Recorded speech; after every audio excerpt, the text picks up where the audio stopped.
ناظرین، آپ دیکھ رہے ہیں ہمارا چینل علم کی بہار اور میں ہوں آپ کا ہوسٹ علی۔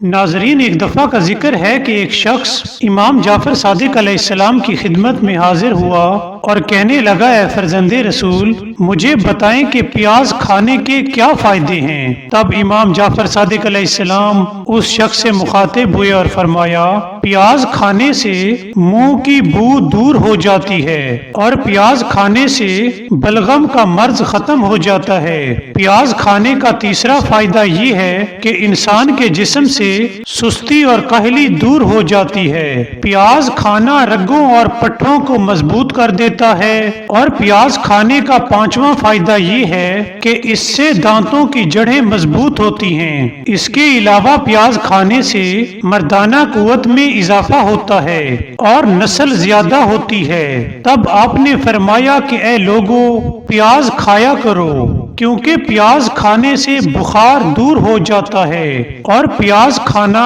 انسان کے بدن کو خوش رنگ کر دیتا ہے۔ ناظرین، ایک اور مقام پر رسول خدا نے فرمایا کہ اے لوگو، جب تم کسی شہر میں جایا کرو تو سب سے پہلے وہاں کے پیاز کھا لیا کرو، کیونکہ وہاں کے پیاز کھانے سے اس شہر کی بیماریاں تم سے دور رہیں گی۔ ناظرین، اس واقعے سے ہمیں سبق ملتا ہے کہ پیاز کھانے کے بہت سے فائدے ہیں، اس لیے ہمیں چاہیے کہ اپنی غذا میں پیاز کا استعمال زیادہ کیا کریں۔